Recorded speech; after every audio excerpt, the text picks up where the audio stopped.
Hello everyone, Mark Dijkstra here, your friendly neighborhood finance professor, and today I'm back for lecture number 3 in our course on corporate valuation for finance.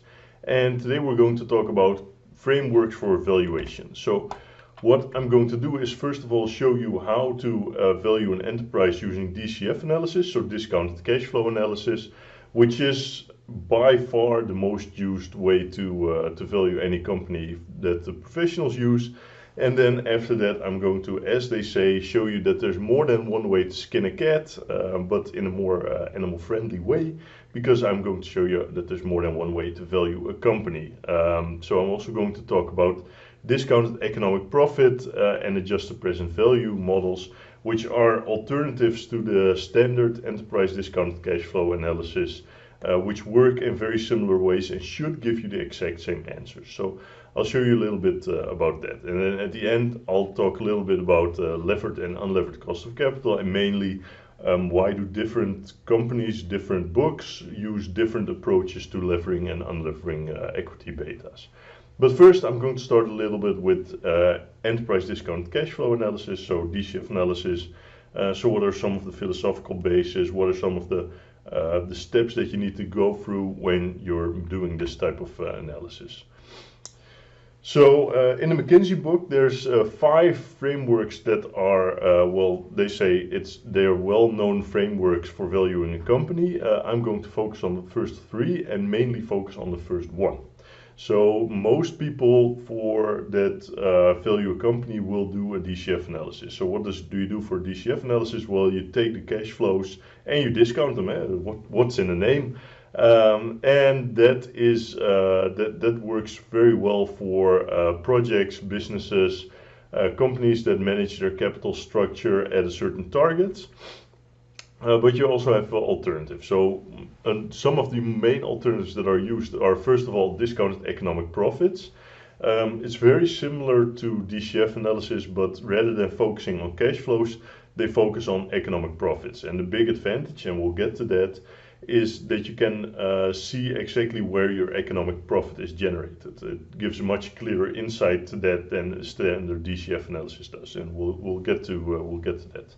And then finally, just the present value, where you separate the interest tax shields from the value of the business, and that can be very useful if you do not have a certain target for the capital structure, but instead have a certain amount of debt that you want to explicitly calculate the interest tax shields for. So capital cash flow, equity cash flow, also methods of valuing businesses, but to my mind they're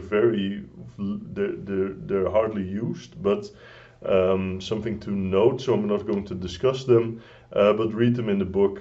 Capital cash flow, you more or less take both the interest tax shields and the value of the unlevered cash flows, and then discount them together. So slightly different from discounted cash flow, because you pull apart the cash flows and the interest tax shields, but more or less the same idea. And in equity cash flow, you simply take the cash flows to equity and then discount them with the expected return on equity to explicitly model what is the value of the equity, so that you don't first take the step where you calculate the enterprise value and only then calculate the equity value. So normally this is not really how it's done, except when you have a very complicated capital structure, especially a complicated debt structure. So for instance, financial institutions that consist for 95% of debt, for those companies from time to time you will use this equity cash flow type of analysis. But for all other companies, these first 3, and I would say, let's say 90% of all valuations that you will encounter will have the first one. So we'll have the enterprise discounted cash flow analysis, and then let's say the other 10% of the most used types of DCF analysis are discounted economic profit and adjusted present value. So let's start with this DCF analysis.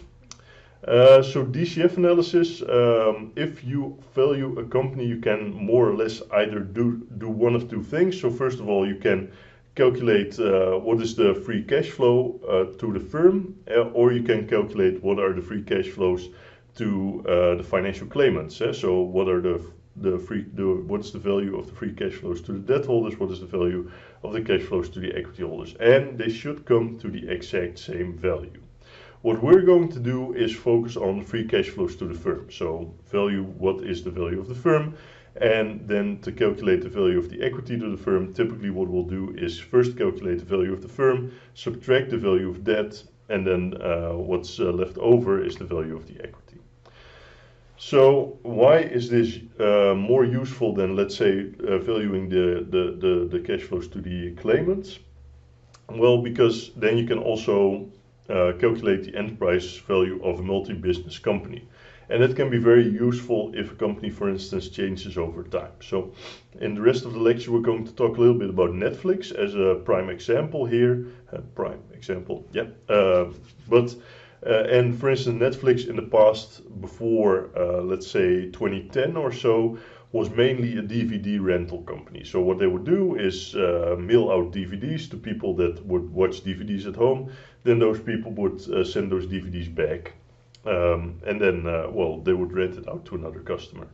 The streaming part of Netflix only picked up way later, and at the start it was a very small part of their business. But of course, let's say you're living in 2010, 2012, 2015 or whatever, well, then you could see, hey, what is the value of, let's say, so you could observe Netflix as a business as a whole, but that would ignore that this streaming business, the streaming part of their business, was growing exponentially, while their DVD business was, well, kind of stagnant. So if you would then not value those parts separately, you would kind of get a wrong idea of exactly what the firm is worth and where you expect the cash flows to pop up. So what you could do then, for instance, for Netflix, is value their DVD business, value their streaming business separately, and then add them together. So why not take them both together? Well, because the streaming business has a different risk profile than the DVD rental business. So you want to discount them using different discount rates because, well, they have different risk profile. And then once you add up the values of all these different businesses, you can then add up the value. Then you can add up the value of the non-operating assets, and that together should be the value of the debt and the value of the equity. So you can simply subtract the value of the debt and then get the equity value. So if you put the valuation process in a number of steps, it's going to be a little bit more fungible than this.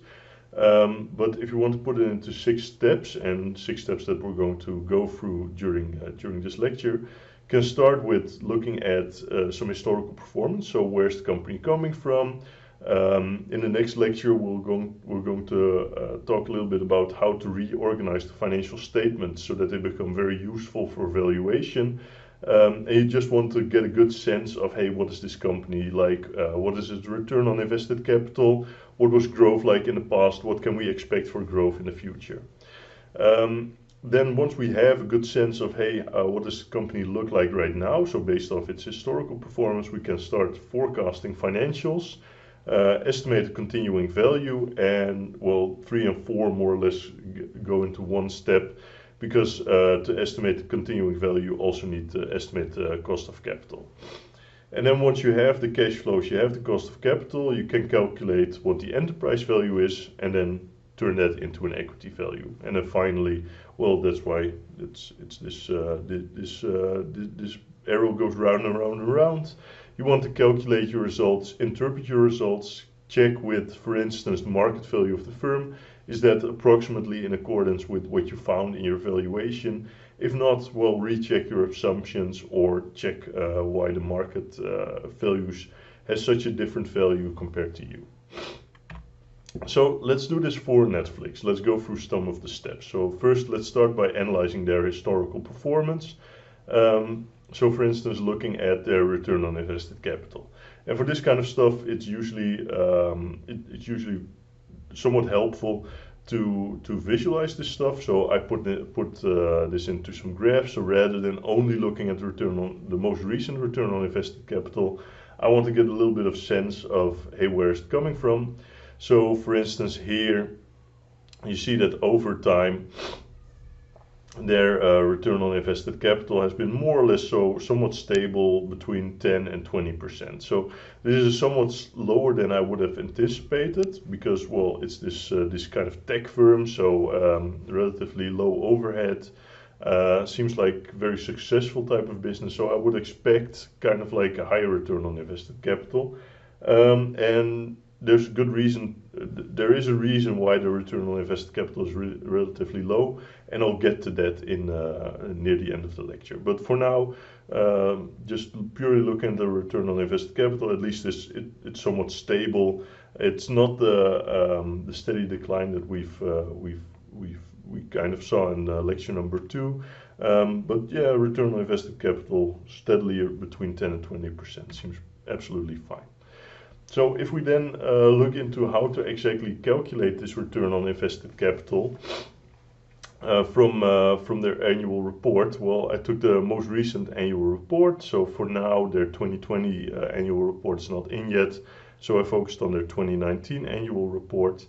So what do we need for the return on invested capital? Well, first of all, we need a NOPAT, so the net operating profit after taxes. So that is operating income minus times 1 minus the tax rate. So in this case, their operating income is given right here. And then for the tax rate, you have a couple of options. So here I simply took tax rate of 21% because that's the marginal tax rate in the United States. What you can also do is look at, hey, what is their actual tax rate? So what is the effective tax rate? So in this case, their effective tax rate would be something like this, so closer to 10% or so. So why is that? Well, you'll have to look into the data a little bit. If you look into the data, you see that a couple of years ago they made a loss, so they're still getting some. They can likely carry forward that loss into today's taxes, so that they're paying this low tax rate. Because I anticipate that they will not forever and ever pay this effective tax rate, I simply use their marginal tax rate to get a little bit better of a sense of, hey, what is their actual, or what would their NOPAT be if they wouldn't have made a loss back in somewhere in the past. And then, of course, we need to find their invested capital. So invested capital, more or less 2 ways to go about this. So either look into what is the capital that's actually invested. So for instance, what's the capital that's invested in net working capital? What's the capital that's invested in their equipment, in their buildings, etc. Or you can look at what is the capital invested from the liability side. So what did the debt holders actually invest? What did the equity holders actually invest? And for that, book equity, book debt works perfectly fine. So in general, either way should work, but I prefer using liabilities measure. So because it's typically a lot easier to exactly distill what actually was invested. So especially for a company like Netflix, it's typically a lot harder to discern exactly from the asset side what part is invested capital. So for instance here you have something like non-current content assets. Yeah, that may also be a good approximation of their invested capital, but it's not that well defined. So this could be many things. Same with property and equipment. But if you look through your eye hairs here, this approximately, so their non-current content assets plus their property, plant, and equipment also approximately add up to 15 or so billion. So more or less the same thing. But yeah, I prefer the liabilities measure because it's typically easier. But up to you.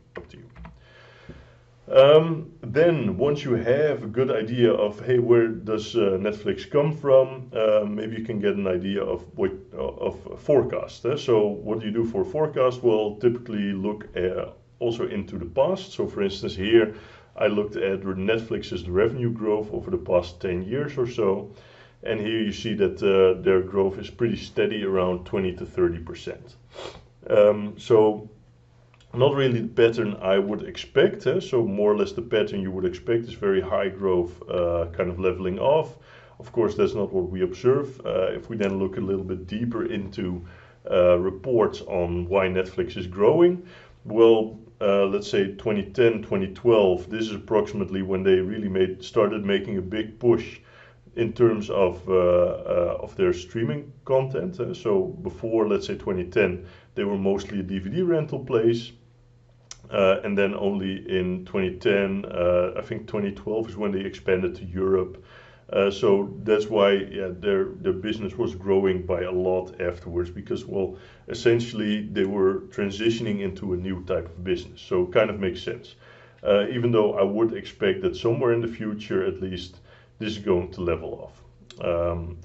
If you then you can look at historical performance to get somewhat of an idea of what the growth is going to be. You can also look at analyst forecasts. So for instance, if I go to CNN Money, that collects analyst forecasts over a number of analysts, then you can see that, well, their overall yearly forecast is approximately 20% or so growth over the next 2 years.